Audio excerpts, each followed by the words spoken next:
Welcome to our channel. Today we how to use Dropbox for file sharing, easy tutorial step by step clearly. To use Dropbox for file sharing, first, ensure you have a Dropbox account. If you don't have one, visit the Dropbox website and sign up for free. Once logged in, locate the Upload Files button on your homepage. Click on it to select the files you wish to share. Alternatively, you can drag and drop files directly into your Dropbox folder. After your files are uploaded, find the file or folder you want to share.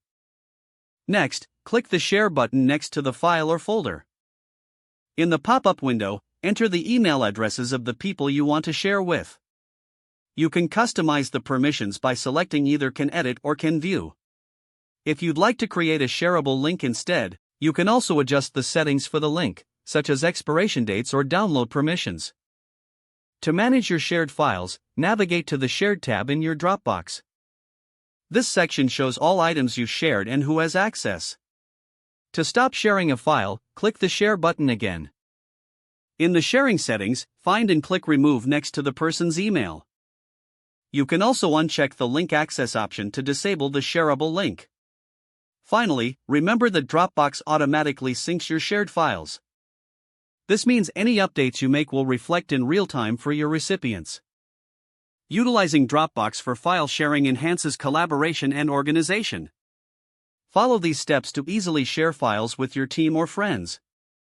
If the page does not load, refresh the browser or try again in a private or incognito window. Make sure you are using the correct email address, then retype it carefully to avoid small typos. If your password is not accepted, use the Reset option and create a new strong password you can remember.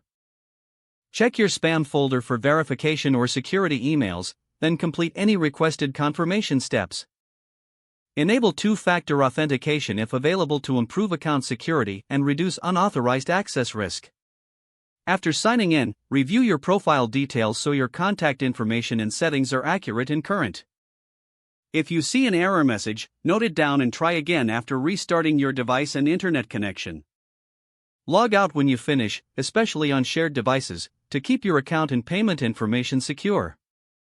If the page does not load, refresh the browser or try again in a private or incognito window. Don't forget to like this video and subscribe to our channel for more step-by-step tech guides.